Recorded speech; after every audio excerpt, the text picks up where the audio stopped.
নমস্কার বন্ধুরা, welcome to Shampa's kitchen.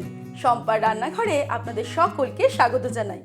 আমার রান্নাঘরে পেয়ে যাবেন 700টিরও বেশি বাঙালি, অবাঙালি, দেশি বিদেশি রান্নার সহজ রেসিপি। শুধু ইউটিউবে গিয়ে সার্চ করুন শম্পাস কিচেন, আর অবশ্যই আমার চ্যানেলটিকে সাবস্ক্রাইব করে নিন, আর বেল নোটিফিকেশনটা ক্লিক করে অল অপশানটাকে সিলেক্ট করতে ভুলবেন না। তাহলেই আমার শেয়ার করা সমস্ত নতুন রেসিপির আপডেট সবার আগে আপনার মোবাইলে পৌঁছে যাবে। তাহলে চলুন দেখে নিই আজকে আপনাদের জন্য কি রেসিপি নিয়ে এসেছি আর সেটা কত সহজে তৈরি করছি। আজকে তৈরি করে দেখাবো শীতের অন্যতম জনপ্রিয় সবজি ফুলকপির রসা।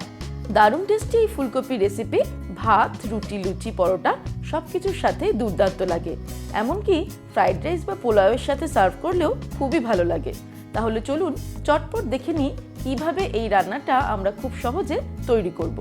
সবার প্রথমে একটা প্যান গরম করে তার মধ্যে অ্যাড করে দেব কিছুটা পরিমাণে রিফাইন্ড অয়েল। তেল গরম হয়ে গেলে এর মধ্যে দুটো মাঝারি সাইজের আলু টুকরো করে কেটে রাখা সেটা দিয়ে দিলাম। আলুটাকে মিডিয়াম ফ্লেমে ফ্রাই করব, আর আলু ফ্রাই করার সময় অ্যাড করে দেব কিছুটা পরিমাণে নুন আর কিছুটা পরিমাণে হলুদ।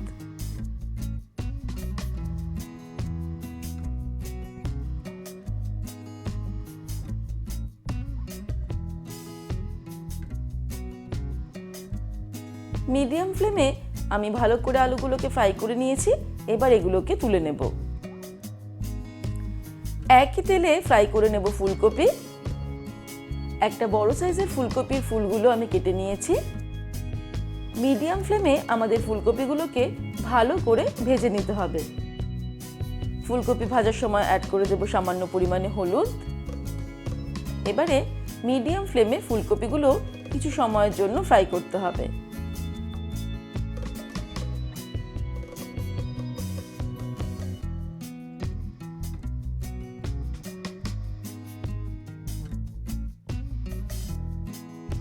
একটু সময় নিয়ে আমি ভালো করে ফুলকপিগুলো ভেজে নিলাম। এবার এগুলোকেও একটা বাটির মধ্যে তুলে নেব। আলু আর ফুলকপি ভেজে নেওয়ার পর এবার আমি প্যানে 3 টেবিলস্পুন মতো রিফাইন্ড অয়েল নিলাম। তেল গরম হয়ে গেলে তাতে ফোড়ন দিয়ে দেব গোটা গরম মশলা, যার মধ্যে আমি নিয়েছি ছোট এলাচ, লবঙ্গ, দালচিনি আর গোলমরিচ। দিয়ে দিচ্ছি দুটো শুকনো লঙ্কা, আর দিয়ে দিচ্ছি দুটো তেজপাতা, আর ফাইনালি ফোড়নে দিয়ে দেব হাফ টিস্পুন গোটা জিরে। তারপর সব কিছুকে মিডিয়াম ফ্লেমে 15-20 সেকেন্ড ফ্রাই করব। এবারে এর মধ্যে অ্যাড করে দেব কুচানো পেঁয়াজ। আমি একটা বড় সাইজের পেঁয়াজ কুচিয়ে নিয়ে দিয়ে দিলাম।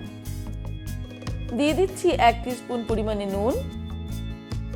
তারপর পেঁয়াজটাকে মিডিয়াম ফ্লেমে 7-8 মিনিটের জন্য ফ্রাই করব।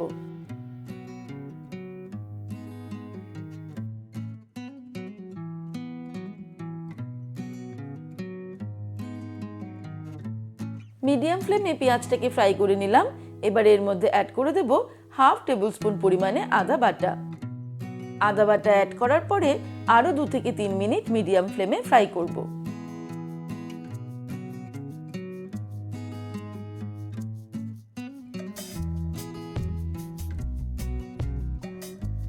এবারে ফ্লেমটাকে কমিয়ে দিয়ে এর মধ্যে অ্যাড করে দেব গুঁড়ো মশলা।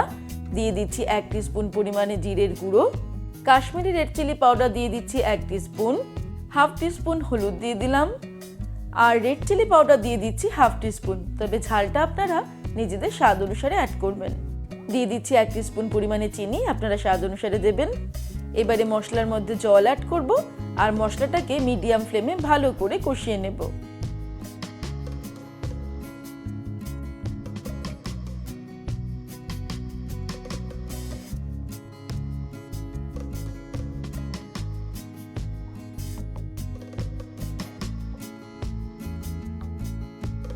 মিডিয়াম ফ্লেমে 2 মিনিট মশলাটা কষাতেই মশলা থেকে তেল বেরোনো শুরু হয়েছে।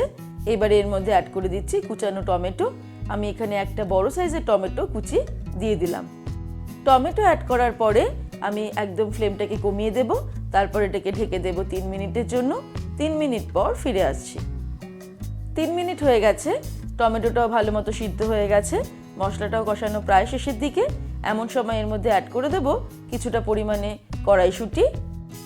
তারপর আবারও 2-3 মিনিটের জন্য মিডিয়াম ফ্লেমে মশলাটাকে কষিয়ে নেব।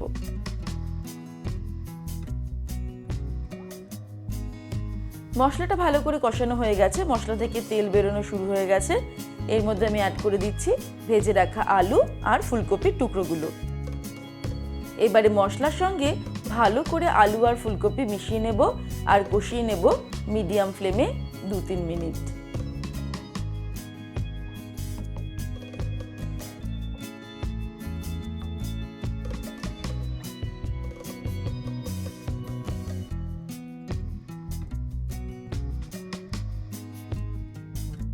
এই সময়ে আরও কিছুটা নুন স্বাদ অনুযায়ী অ্যাড করে দিলাম, আপনারাও নিজেদের স্বাদ অনুসারে অ্যাড করবেন।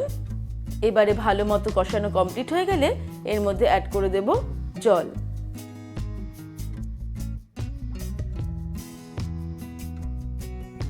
ফুলকপিটা সিদ্ধ হতে বেশ কিছুটা জল লাগবে, আমি সেই অনুযায়ী জল দিয়েছি। তবে আপনারা যদি একদম শুকনো এটাকে করতে চান, গ্রেভি কম রাখতে চান, তাহলে জলের পরিমাণটা একটু কম দেবেন।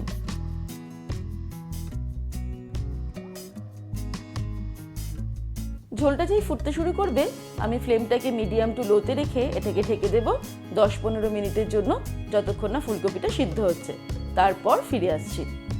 15 মিনিট হয়ে গেছে, আলু আর ফুলকপি ভালো মতো সিদ্ধ হয়ে গেছে আর ঝোলটা অনেকটা ঘন হয়ে গেছে। এবারে আমি ফ্লেমটাকে বাড়িয়ে দিলাম, এটাকে আমি হাই ফ্লেমে আরও 2-3 মিনিট ফুটিয়ে দেব। আর এই সময় অ্যাড করে দেব 1/2 টিস্পুন পরিমাণে গরম মশলার গুঁড়ো আর দিয়ে দিচ্ছি 1 টিস্পুন পরিমাণে ঘি।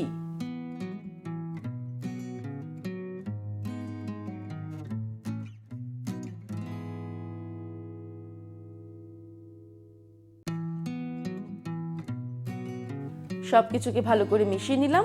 তারপর আমি ওভেনটাকে অফ করে দিয়ে এটাকে ঢেকে রাখবো আরও 5 মিনিট।